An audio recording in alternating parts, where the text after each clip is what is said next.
नोटबंदी की मार से जनता करा रही है, लेकिन काले धन के कुबेर अपनी अवैध दौलत को सफेद करने में जुटे हैं। गुलाबी नोटों वाला ये गैंग ब्लैक गेम खेलने से बाज नहीं आ रहा है। जी हां, देश के कोने कोने में आयकर विभाग कार्रवाई कर रहा है और इसी के साथ लगातार काले धन के गुप्त खानों का खुलासा भी हो रहा है। कहीं गरीब के खाते में लाखों की ब्लैक मनी पहुंच रही है, तो कहीं कार से काला धन बरामद हो रहा है।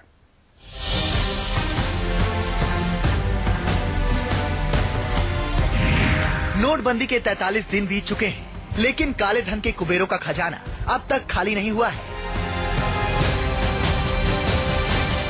ब्लैक मनी के बादशाहों के खिलाफ देश के कोने कोने में ताबड़तोड़ सर्जिकल स्ट्राइक हो रही है, जिसमें ब्लैक मनी के गुप्त तहखानों का खुलासा हो रहा है। अब तक करोड़ों का काला धन बरामद हो चुका है, लेकिन जैसे जैसे कार्रवाई आगे बढ़ रही है, ये आंकड़ा लगातार बढ़ता जा रहा है। 1000 और 500 की कुल 6 गड्डियां, सभी नोट पुराने हैं, लेकिन आप ये सुनकर हैरान रह जाएंगे कि ये नोट गंगा की धारा में मिले हैं। नोटों के ब्लैक गेम की ये कहानी धर्म नगरी हरिद्वार की है। ये है अरविंद प्रसाद। अरविंद गंगा में वो सिक्के और सामान ढूंढते हैं जो श्रद्धालु मां गंगा को अर्पित किए जाते हैं। 19 दिसंबर को अरविंद यही काम कर रहे थे। इसी दौरान उन्हें एक थैली मिली। जब खोला तो दंग रह गए। गट्ठर में ईंट थे और उसी के साथ करीब 4.5 लाख के पुराने नोट। तो मैं सिक्के हम लोग को मिलते हैं, तो यही सब मैं ढूंढने के लिए चला गया। तो वहाँ पे जो है ना, एक कपड़े में जो है ईटा भी था उसमें और पैसे भी थे। 550 के 1000 का नोट था। नोट मिलने की जानकारी अरविंद ने अपने साथियों को दी। बाद में नोटों का बंडल लेकर घर पहुंच गया। नोटों की धूप में खूब सिकाई की। नोट सूखे तो जनाब ने कुछ पैसे खर्च कर दिए, कुछ दोस्तों को उधार बांट दिए, लेकिन तब तक ये खबर पुलिस तक पहुंच चुकी थी। फिर वही हुआ जो होना चाहिए था। पुलिस घर पहुंची और इनके पास से नोटों की गड्डियां बरामद कर ली। 3 गड्डियां 1,000 रुपए की, बाकी 500 के नोट हैं। इसका कहना तो यह है कि मुझे नदी के पास मिले हैं, इसके बाद मैंने ये खर्च करे। संबंधित विभाग इनकम टैक्स को बता दिया गया है। अब इनकम टैक्स आ जाती है तो तब देखते हैं कि क्या इसमें कार्रवाई बनेगी। हालांकि अब तक ये साफ नहीं हो सका है कि ये रकम किसकी है, इसे गंगा में किसने प्रवाहित किया। अब आयकर विभाग के अफसर सच तलाश रहे हैं। उत्तराखंड के ही उधम सिंह नगर में गुलाबी नोटों की 5 सीलबंद गड्डियां बरामद हुई हैं। खटीमा का रहने वाला महेंद्र अपनी स्विफ्ट डिजायर में जा रहे थे।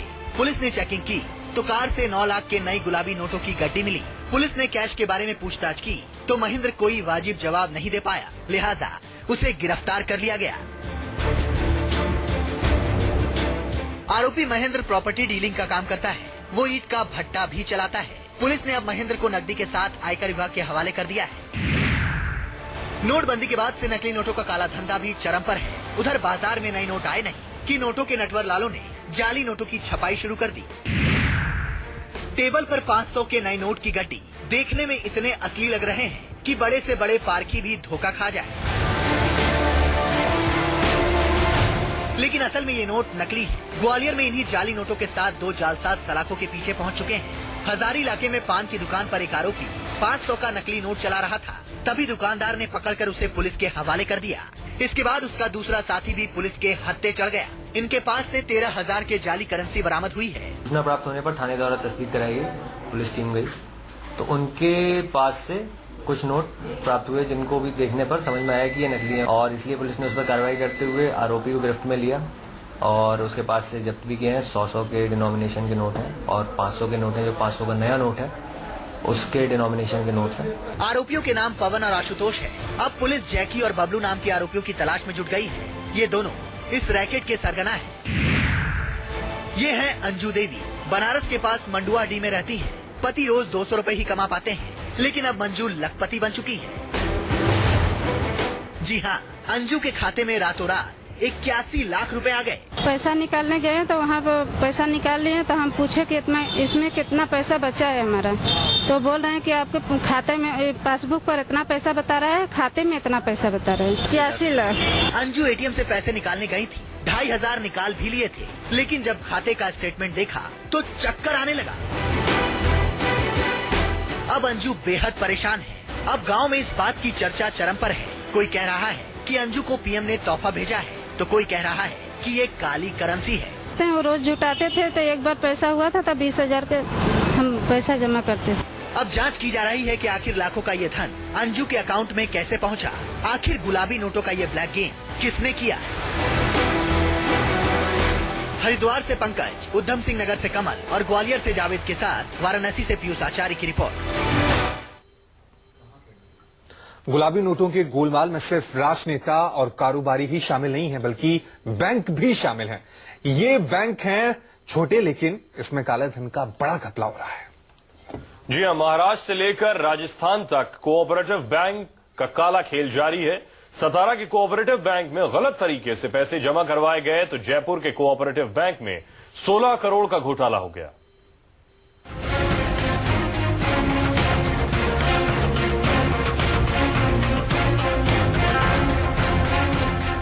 महाराष्ट्र के सतारा में कोऑपरेटिव बैंकों के जरिए सैकड़ों करोड़ की ब्लैक मनी को ठिकाने लगाने का मामला सामने आया है। यहां मंगलवार शाम से ही आयकर विभाग की लगातार छापेमारी चल रही है।